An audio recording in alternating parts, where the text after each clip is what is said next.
Hey guys, it's a new year and I've got some new things planned. I'm pretty excited to finally be able to show this off, but just before I get into the shooting videos, I want to go over some things real quick beforehand. Firstly, I finally made a Facebook page. I know that's been overdue. It's called Sell Swords Paintball. I'll put a link in the description, so make sure you check that out. Basically, I'll run it like a website until I have my actual website up and running, hopefully this year sometime, fingers crossed. So you can place orders through there. Look at photos, videos, updates, look at pricing, things like that, instead of having to watch all these videos all the time. Secondly, this is my Dan Wesson 50 cal Paintball Revolver prototype. So it's not quite finished yet. There are some things I still need to change. It's missing a part in here, half the shell. I still need to fix the barrel in place. But I mean, as I stated, the highest I chronoed this at this stage was 334 feet per second, which is just insane. It blew my mind. I did not think I'll get anywhere near that, especially at this stage in the build.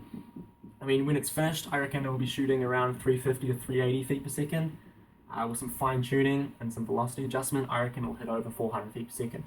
I mean, I'll obviously only use it at speeds lower than 300 or whatever the field limit is for round playing.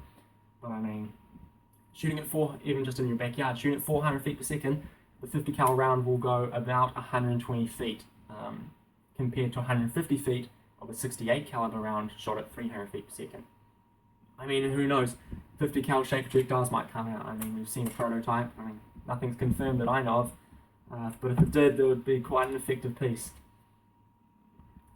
Just with the video, some things to note. The barrel is brass and it's not fixed in place, so every time I shot, the barrel slid out and created an air gap in here. As I said, the cylinder's warped. It's not the final version, so I mean, that created a poor seal. The dimensions weren't right, so I ended up just drilling it out to fit one shell so I could do the testing, so it doesn't sit completely flat. What else is there? Oh yeah, half the shell is actually missing. I don't have the other half in there at the moment, so that creates a flow restriction. Everything's suggesting a low velocity, but I still got over 300 feet per second. I haven't made any more cylinders, but reloading would be pretty much, that piece of cake. I mean, you could easily CNC these because it uses the original teeth, whatever you'd call them, and the pin there to hold the cylinder in place. So I mean, you could easily CNC these and make them out of metal. I mean, which would flow with it really well, rather than being 3D printed.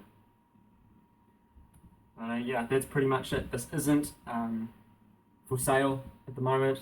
If I even sell these, there's some New Zealand laws that kind of make it a bit difficult to get these. Well, not so much difficult. It makes it really expensive to get these in New Zealand. So I mean, for me to make them, it might be too much. It depends what you guys think they're worth. I might just be selling the cylinders and barrels or something like that. But anyway, I've held you up enough. Let's get to the shooting videos.